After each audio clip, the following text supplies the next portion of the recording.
ओ औरतें बहुत ओपन होती हैं, औरतें इतनी ओपन होती हैं फिजा कि I even can not tell you कि वो कितनी ओपन होती हैं, बहुत ओपन होती हैं।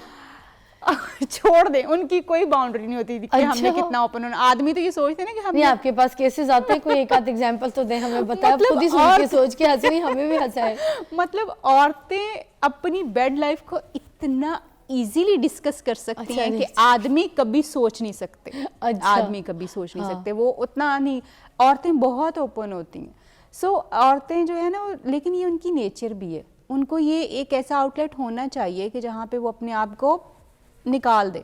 जब वो अपने आप को सारा अपना गुस्सा निकाल देती हैं, अक्सर चीज़ें निकाल देती हैं। मैंने अक्सर औरतें देखी हैं जहाँ पे आदमी अपनी बीवियों के ऊपर, दिस इज़ अगेन बाउंड्री, जहाँ पे आदमी अपनी बीवियों को रोक देते हैं कि उन्होंने अपने माँ बाप से नहीं मिलना, आपका ये हक नहीं बनता, ये आपकी ज्यूरिडिक्शन नहीं है, आपको ये नहीं करना होता। माँ यानी हस्बैंड को उसके पेड़, आप नहीं मिलना चाहते फाइन, आप मत मिलिए, मगर आप अपनी बीवी को मत रोकिए। क्यों? क्योंकि वो पकना शुरू हो जाएगी, अपने घर वालों से नहीं मिलेगी, और वो जब इतना पकना शुरू हो जाएगी वो डिप्रेशन में चली जाएगी, वो बहुत इरिटेटेड हो जाएगी, और वो खुदा न खास्ता she can lose her mental health as well. तो आपको ये नहीं करना होता। आपको नहीं पसंद उनसे मिलना, यू डोंट मीट, मगर डोंट स्टॉप हर, उसको मत जो है वो रोकिए, क्योंकि वो जब जाएगी वो अपना गुबार निकालेगी, और वो गुबार निकाल के वो भी आपकी तरह हल्का फुल्का होके जब आएगी तो बहुत सारी चीज़ें वहाँ पे बहन समझा देगी, यार ऐसे कर लिया करो चीज़ें, वहाँ पे अम्मा समझा देगी कि तुम क्या हर वक्त शिकायतें लगाती रहती हो, वो चीज़ों को कर देगी। मगर जब आप उस चैनल को स्टॉप कर देते हैं तो वो फिर जो कुछ भी होता है वो फिर आप पे ही निकलना होता है। Then get ready for that कि ये क्यों कर रही है, वो क्यों कर रही है। सो हमें ये बाउंड्रीज एक्चुअली सेट करने की ज़रूरत है कि देखो, तुम्हारा और तुम्हारे घर वालों के साथ जो ताल्लुक है उसमें मैं नहीं हूँ, मेरा और मेरे घर वालों का जो ताल्लुक है उसमें तुम नहीं हो।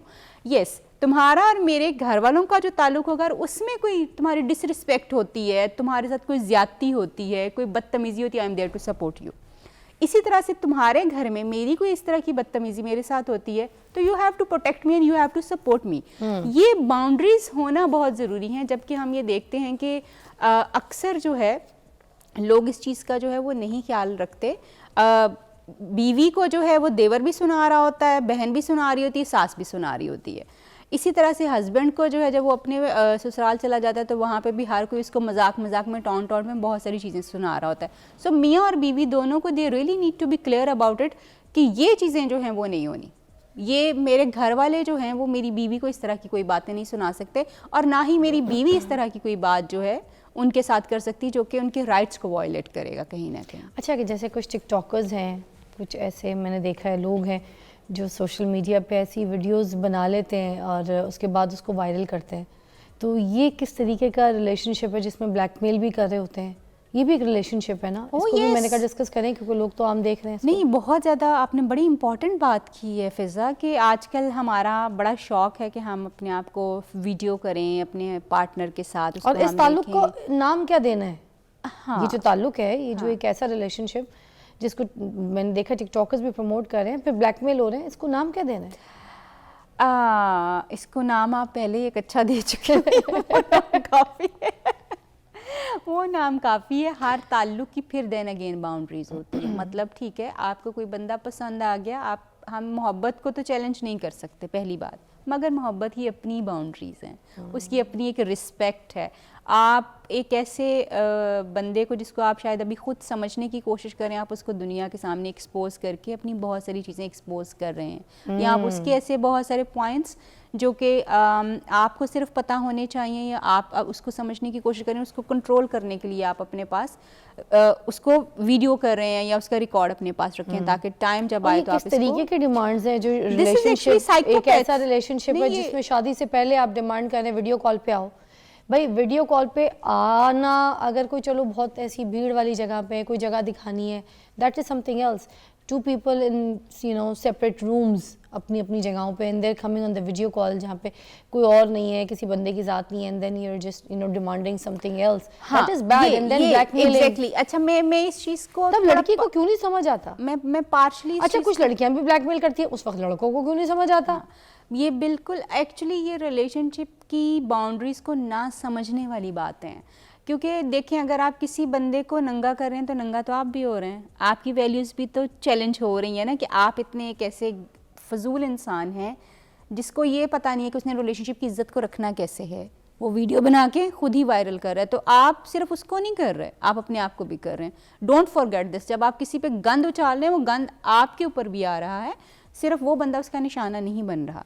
देन जो है एक मैंने देखा इनको फर्क ही नहीं पड़ता। नहीं, वो तब फर्क नहीं पड़ता, फर्क ही नहीं पड़ता। ट्रू, यू आर राइट कि कुछ वो उस वक्त उन लोगों को ये शौक होता है कि अगले बंदे को तबाह बर्बाद कर दिया जाए। हाँ। उस वक्त गुस्सा और एंगर जो है उस बंदे के ऊपर इतना ज़्यादा होता है कि वो आप भूल जाते हैं कि नहीं, इस चीज़ को जो है हमने नहीं करना।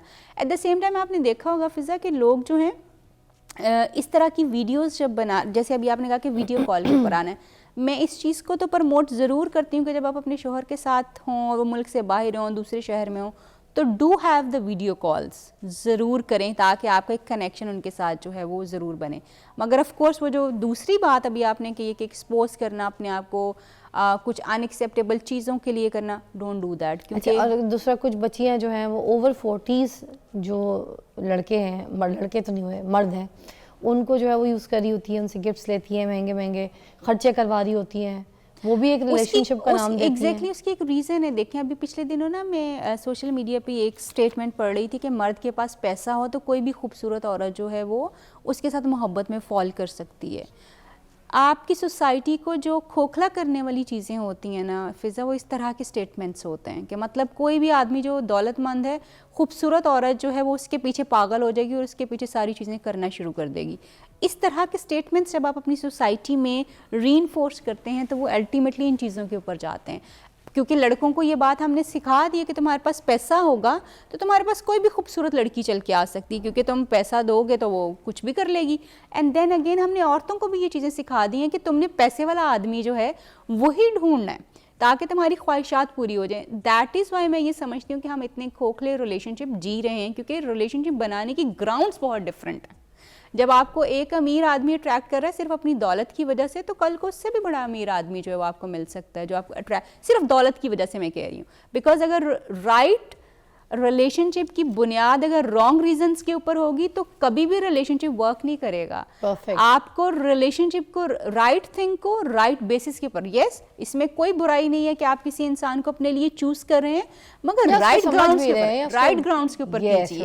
राइट ग्राउंड्स के ऊपर, राइट ग्राउंड्स आपकी वैल्यूज हैं। पैसा आज है, हो सकता है कल ना हो, खूबसूरती आज है, हो सकता है कल ना हो। देन फिजा एक बड़ी इंपॉर्टेंट बात जो औरतों के एंड के ऊपर आती है, मैं बड़ी इस बात की एडवोकेट हूँ कि औरतों को अपने माँ बाप के साथ अपने रिलेशनशिप रखने चाहिए, उनको अपने बहन भाइयों के साथ मिलना चाहिए, मगर मैं एट द सेम टाइम इस चीज़ के बहुत ज़्यादा खिलाफ हूँ। औरतें जो जाके अपने शोहर की ख़ास तौर पे बात करती हैं, अपने फ्रेंड्स के साथ तो बात हो सकती है, मगर जो आपके घर वाले होते हैं ना, क्योंकि बेटी को जो तकलीफ़ शोहर से मिलती है या डिस्टर्बेंस होती है ना, उस शोहर का इमेज माँ बाप की नज़र में, बहन भाइयों की नज़र में ख़राब हो जाता है। अब होता पता क्या है, औरतें जाके शिकायत करती हैं अपने शोहर की, छोटी छोटी बातें बहनों को, भाइयों को, सबको बताएंगी। उन्होंने अपना दिल हल्का करना होता है, उनकी आदत है ये। अब वो दिल हल्का कर रही है, मगर उसके साथ साथ अपने शोहर का इमेज जो है वो क्रिएट कर रही हैं अपनी फैमिली के ऊपर। आपका और मेरा ताल्लुक ठीक हो जाएगा आफ्टर सर्टेन टाइम, क्योंकि हमारा तो काम है चिक चिक चिक करना और फिर ठीक हो जाना। लेकिन जो इमेज आप अपनी फैमिली के दिमाग में मेरा क्रिएट कर रहे हैं वो कभी ठीक नहीं होगा, कभी ठीक नहीं होगा। दिस इज़ अ कॉशन कि आप अपने हस्बैंड की और आप अपनी बीवी की बुराई अपनी फैमिली के सामने मत कीजिए। ये वो कर रहे हैं कि आप ठीक हो जाएंगे, सब कुछ नॉर्मलाइज हो जाएगा, मगर आपके बहन भाइयों के दिलों में आपके शोहर और आपकी बीवी की इज्जत कभी नहीं रहेगी अगर आपने उनको बताया कि वो आपको किस तरह से हाँ, अगर कोई बहुत बड़े मसले हैं जिसमें आपको लगता है कि बहुत वायलेंस है, पैसे का बहुत ज़्यादा तंगी है, जुल्म हो रहा है, मार कुटाइयाँ हो रही हैं, तो वो ऐसी चीज़ें हैं जिनको आपको छुपाने की हरगिज़ ज़रूरत नहीं है। मगर अगर मेरे शोहर ने आज मुझे ये कह दिया, मेरी सास ने मुझे आज ये कह दिया, मेरे मियाँ ने मेरा सपोर्ट नहीं वहाँ पे किया, अगर आप ये छोटी छोटी बातें जो हैं वो जाके अपने घर वालों को बताएंगे तो आपके शोहर का इमेज आपके माँ बाप की नज़र में, बहन भाइयों की नज़र में ख़राब हो जाएगा।